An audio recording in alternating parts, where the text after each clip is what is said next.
नमस्कार. श्री स्वामी समर्थ. रविवार दिनांक 19 एप्रिलला आहे अक्षय तृतीया. अक्षय तृतीया हा सण हिंदू धर्मातील अत्यंत शुभ आणि 3.5 शुभ मुहूर्तापैकी एक मुहूर्त मानला जातो.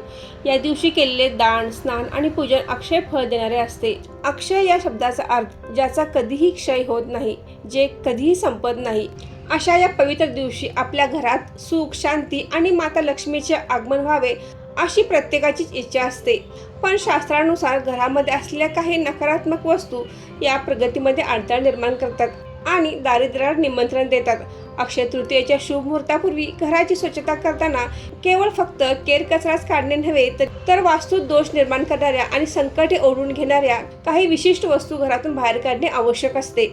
अक्षय तृतीया या पवित्र सणाचे स्वागत करण्यापूर्वी कोणत्या वस्तू आपण घरातून बाहेर काढणे आवश्यक आहे, ज्या वस्तू घरामध्ये नकारात्मकता निर्माण करतात, घराच्या प्रगतीमध्ये अडचण निर्माण करतात, हे आपण आजच्या व्हिडिओमध्ये जाणून घेणार आहोत.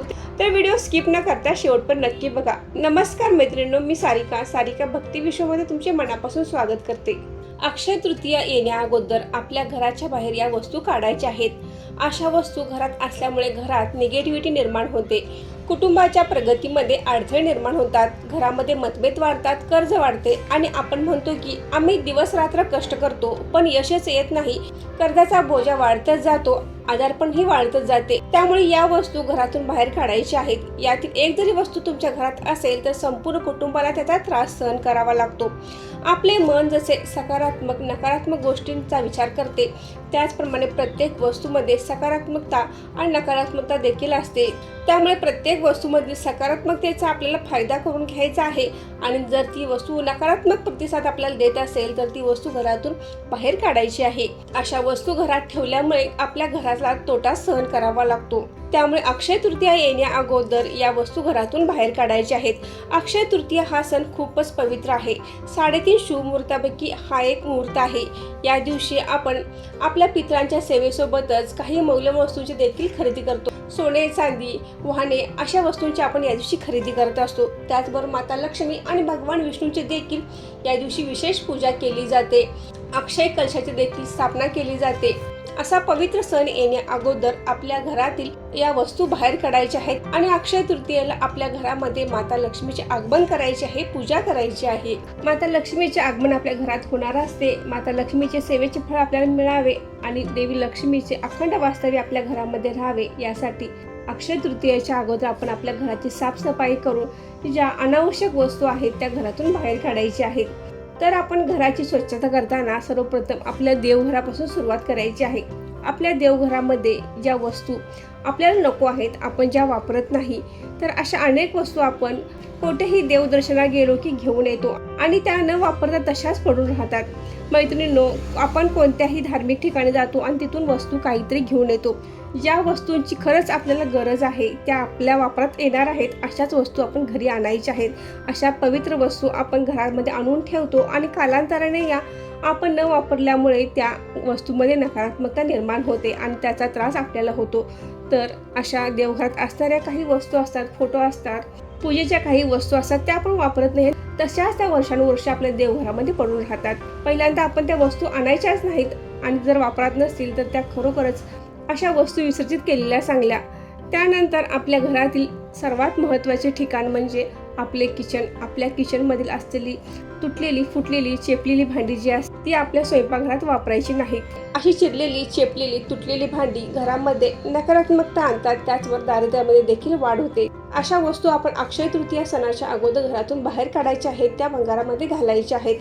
मैत्रिणींनो, आपल्या किचनमध्ये मोजकेच साहित्य ठेवत जावा. जी भांडी आपल्याला वापरात आहेत, जी आपल्याला लागणार आहेत, तेवढीच भांडी आपण ठेवायची आहेत. खराब झालेली भांडी आपण घरात ठेवू नयेत. आपल्या किचनमध्ये बऱ्याचशा इलेक्ट्रॉनिक वस्तू असतात. यामध्ये ज्युसर, मिक्सर, फ्रीज किंवा आणि इतर काही इलेक्ट्रॉनिक वस्तू असतात. त्या जर खराब झाले असतील, बंद पडले असतील तर दुरुस्त करून घ्यायचे आहेत. जर वापरात येणार नसतील तर ते आपण भंगारामध्ये घालायचे आहेत. जर त्या वस्तू दुरुस्त होणार असतील तर त्या लवकरात लवकर दुरुस्त करून वापरात घ्यायच्या आहेत.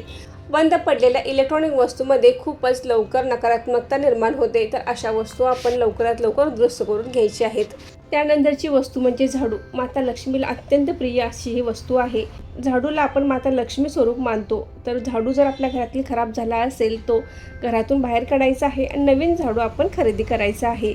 आपल्या घरामध्ये नकारात्मकता पसरवणारी आणि दारिद्र्य वाढवणारी वस्तू म्हणजे तुटलेल्या चपला, खराब झालेल्या चपला असतील तर त्या घरातून बाहेर काढायच्या आहेत. अतिशय वाईट परिणाम आपल्या घरावर होत असतात, तर आपण अशा वस्तू घरातून बाहेर काढायच्या आहेत. आपण एखादी चप्पल वापरत नसतील, शूज वापरत नसाल तर ते देखील आपण घरातून बाहेर काढायचं आहे. किंवा एखाद्या गरजवंताला सुद्धा देऊ शकता, परंतु चप्पल दुसऱ्याला देऊ नये असे म्हणले जाते. त्यामुळे तुटलेल्या, खराब झालेल्या चपला, वापरात नसलेल्या चपला आपण अक्षय तृतीयेच्या अगोदर घरातून बाहेर काढायचे आहेत. त्यानंतरची वस्तू म्हणजे आपली कपडे. जी कपडे आपण वापरत नाही किंवा फाटलेली कपडे आहेत ती देखील आपण घरातून बाहेर काढायची आहेत. आपले फाटलेले कपडे असतात तर ते आपल्याला काय करावे असा प्रश्न पडतो. तर अशाही व्यक्ती असतात की जे फाटलेले कपडे घेऊन त्याचे रियूज करत असतात, तर त्यांना ती तुम्ही कपडे देऊ शकता. आपल्या घरात अशाही कपड्यांचा ढीग लागलेला असतो की जी कपडे चांगली आहेत पण ती आपण वापरत नाही, तर अशी कपडे एखाद्या गरजवंतांना, गरीब व्यक्तींना आपण देऊ शकता. पण ती देताना आपण स्वच्छ करून द्यावीत. आपण तुरटीच्या पाण्यामध्ये किंवा पाण्यामध्ये खडे मीठ टाकून आपण ती कपडे स्वच्छ करायची आहेत. प्रेस करून सुद्धा तुम्ही ती कपडे इतरांना देऊ शकता. आपल्या घराच्या आवारात सुकलेली झाडे, वाळलेली झाडे असतील तर ती काढून टाकायची आहेत. आपल्या कुंडीमधील रोप जे खराब झाले असेल, सुकले असेल तर ते देखील आपण काढून त्या ठिकाणी नवीन रोप लावायचं आहे. अंगणातील तुळस आपण सुकली असेल किंवा खराब झाली असेल तर ती तुळस तुम्ही बदलू शकता. एखाद्या बुधवारी तुम्ही ही तुळस बदलावी. खिडक्यांच्या काचा जर तुटल्या असतील तर त्या बदलून घ्यावेत.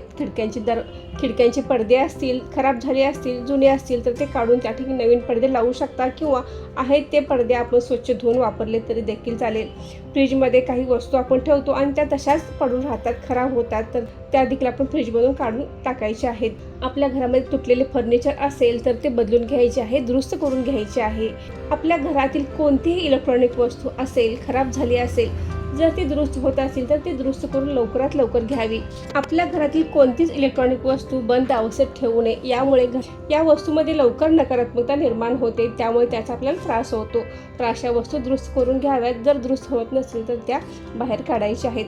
आपल्या घरातील सर्वात महत्त्वाची वस्तू म्हणजे घड्याळ.